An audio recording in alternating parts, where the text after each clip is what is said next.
On retrouve toujours Gilgal. Quand on parle de l'âme, on parle de Gilgal. Et la force se trouve dans l'âme. La force ne se trouve pas dans ton corps, mais dans ton âme. Donc il parle de l'âme ici, il parle de sa filiation avec Élie. Il parle de sa relation d'amitié, d'amour, de fidélité avec Élie. Il est en train de dire à Élie que je sais ce que tu es en train de vouloir faire, mais je sais exactement ce que Dieu veut aussi faire. Quand il parlait comme ça à un fils de prophète, le fils de prophète disait il m'a chassé. Quand il parlait comme ça à un fils de prophète, le fils de prophète disait il est méchant. Mais Élisée était au-dessus des paroles d'Élie. Pourquoi? Parce qu'il avait une relation directe avec Dieu.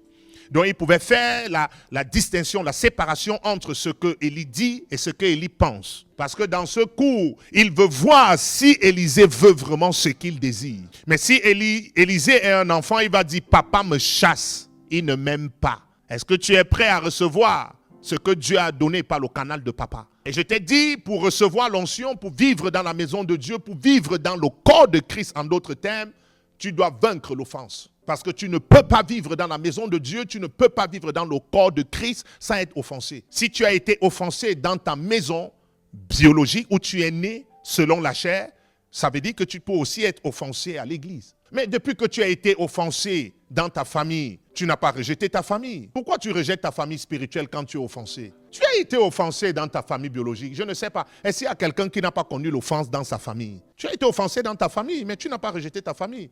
C'est ta famille charnelle. Mais pourquoi tu rejettes ta famille spirituelle quand tu es offensé? C'est ta famille spirituelle qui va te oindre. Ta famille charnelle ne peut te oindre.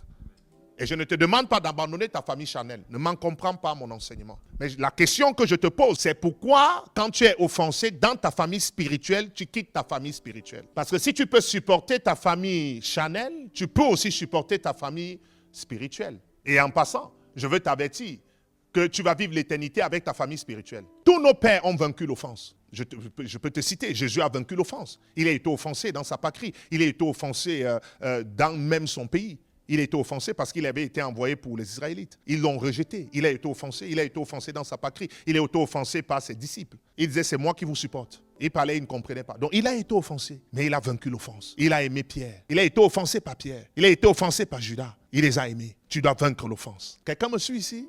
Il a été offensé par ses propres frères, selon la chair. Dans Jean 7, dans les premiers versets, ils n'aimaient pas Jésus. Ils ont rejeté Jésus. Ils ont demandé à Jésus d'aller se montrer au monde. Si tu es vraiment un prophète et que tu opères les miracles, pourquoi tu ne te montres pas au monde?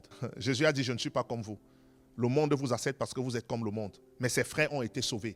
Jude, c'est le frère de Jésus. Jacques, un apôtre, c'était aussi le frère de Jésus. Ils sont devenus ses frères spirituels et non plus seulement charnels. Donc il a vaincu l'offense. C'est la preuve qu'il les aimait. Tu dois vaincre l'offense.